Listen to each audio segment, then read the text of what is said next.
আজকে হচ্ছে 5ই ডিসেম্বর। তা তো সকালবেলা আমি তোমাদেরকে বলেইছি যে আমি তো বাড়িতেই আছি। আর এই দেখো 5ই ডিসেম্বর দুপুরবেলা রান্না করবো। দেখো বাড়িতে সব কিছু জিনিস ছিল, সেই জন্য ভাবলাম একটু রাইস করি। আর দুজনের যেহেতু 100 টাকার চিকেন আনলেই আমাদের হয়ে যাবে। বিনস গাজর 10 টাকা করে বিনস গাজর এর আগে কিনেছিলাম, সেগুলোই ছিল। ওই জন্য বিনস গাজর একটু মটরশুঁটি সব দিয়ে আর একটু ডিম একটু ভেজে নিলাম। তার আগে ভাতটা তো করেই রেখেছি। সবাই তো রাইস করতেই পারে, সেটা নিয়ে কোনো চাপ নেই। আমারও আজকে নতুন নয়, করেছি অনেকবারই করেছি।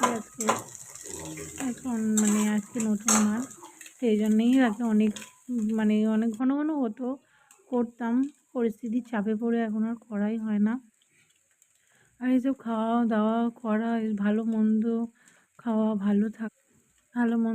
ভালো থাকা, সবাই ভাববে হয়তো ভালো আছি, বাড়ি ছেড়ে দিয়ে নিজের ঘর সব ছেড়ে ছুড়ে দিয়ে আছি, কিন্তু মোটেই ভালো নেই। তবু বেঁচে থাকতে গেলে তো খেতে হবে, তাই খাওয়া দাওয়াটা করতে তো লাগবে।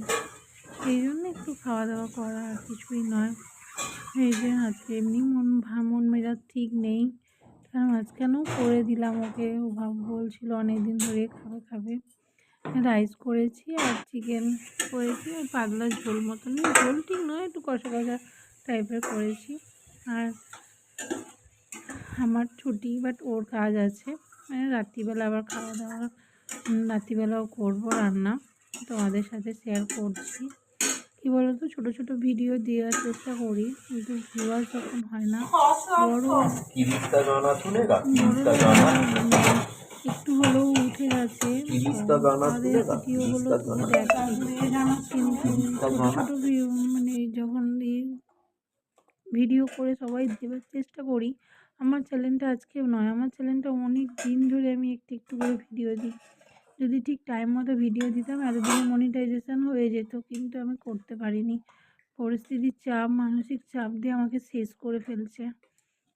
পুরো যদি আমি ঠিকঠাক দিতে পারতাম, আজকে আমার চ্যানেলটা সত্যিই দাঁড়িয়ে যেত।